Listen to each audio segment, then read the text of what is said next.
Dear friends, all you are welcome in this is our biology and chemistry classes YouTube channel. Today I am describing you about saturated hydrocarbon, that means alkane. क्या वर्णन करना है हम लोगों को? Alkene के बारे में देखना। अब देखिए एल्केन क्या व्हाट इज एल्केन?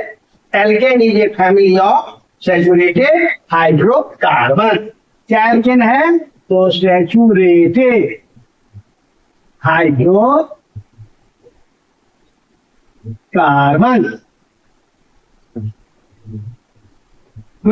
एल्केन क्या है? सैचुरेटेड हाइड्रोकार्बन है। अब देख लीजिए इसके बारे में आप विस्तार से। सबसे पहले आप जान लेंगे एल्केन में दो शब्द है। एक को हम क्या करेंगे, यहाँ प्रेफिक्स ले लेंगे। प्रेफिक्स क्या ले लेंगे? ए एल के। और सफिक्स क्या ले लेंगे? A N E. इसको याद रखना है। प्रेफिक्स ए एल के, सफिक्स ए एन ई, क्योंकि इसका यूज होगा आईयूपीएससी नाम लिखने में।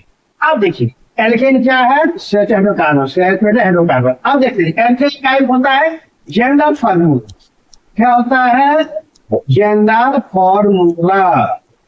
अब देखिए जेंडर फॉर्मूला किसका? एल्केन का।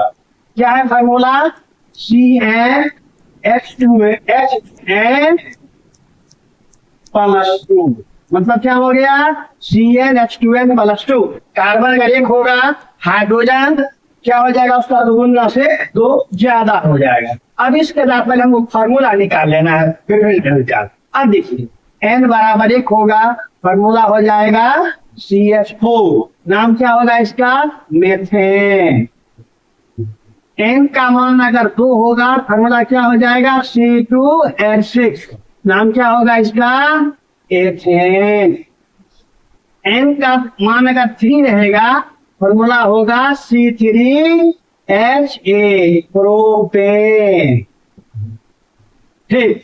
n बराबर 4, फॉर्मूला होगा C4H10 ब्यूटेन। n का मान अगर रहेगा 5, फॉर्मूला होगा C5H12 पेंटेन। n का मान रहेगा अगर 6, फॉर्मूला होगा C6H कितना? 40 हो जाएगा ये आपको हेक्सेन।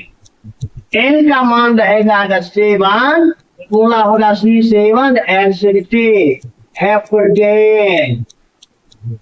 अगर n का मान रहता है 8, फॉर्मूला होगा C8H80। मतलब हमेशा हम क्या कर रहे हैं, जितना कार्बन है उसके दुगुना में 2 अधिक हाइड्रोजन को ऐड कर रहे हैं। समझ गए? ये हो जाएगा ऑक्टेन। अगर n रहेगा आपको 9, तो फॉर्मूला होगा C9H20 नोनेन। अगर n का मान रहेगा 10, तो क्या होगा? डेकेन। डेकेन नहीं, तो इसका पहले पढ़ लेते हैं। इसका फॉर्मूला क्या हो जाएगा? पहले फॉर्मूला हो जाएगा C10H22 और नाम हो जाएगा इसका डेकेन। अब आप देख लीजिए सबसे पहले एल्केन में जनरल फॉर्मूला CnH2n+2। n का मान अगर 1 है, फॉर्मूला क्या हो रहा है? CH4 नाम हो रहा है मेथेन।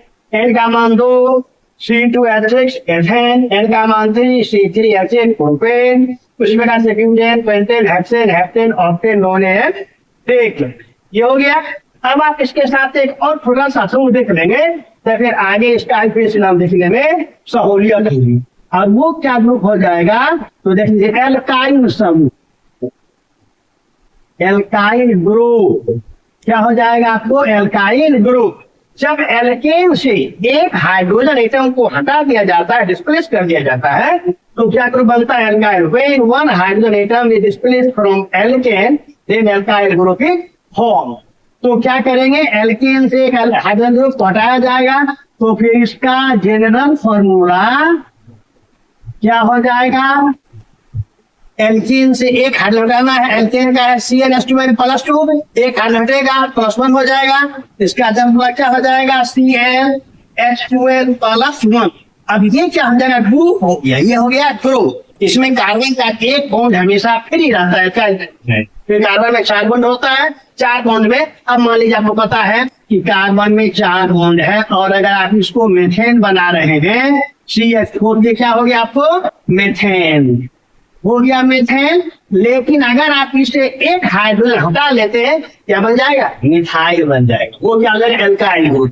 तो देख लीजिए एल्काइल में क्या हो जाएगा, सबसे पहला तो CH3 क्या नाम होगा मिथाइल, फिर उसके बाद है सिंगल बॉन्ड C2H5 क्या नाम होगा इथाइल, सिंगल बॉन्ड C3H7 क्या नाम हो जाएगा प्रोपाइल, और फिर सिंगल बॉन्ड C4H9 क्या हो जाएगा ब्यूटाइल। इस प्रकार से सिंगल बॉन्ड C5H11 क्या हो जाएगा पेंटाइल।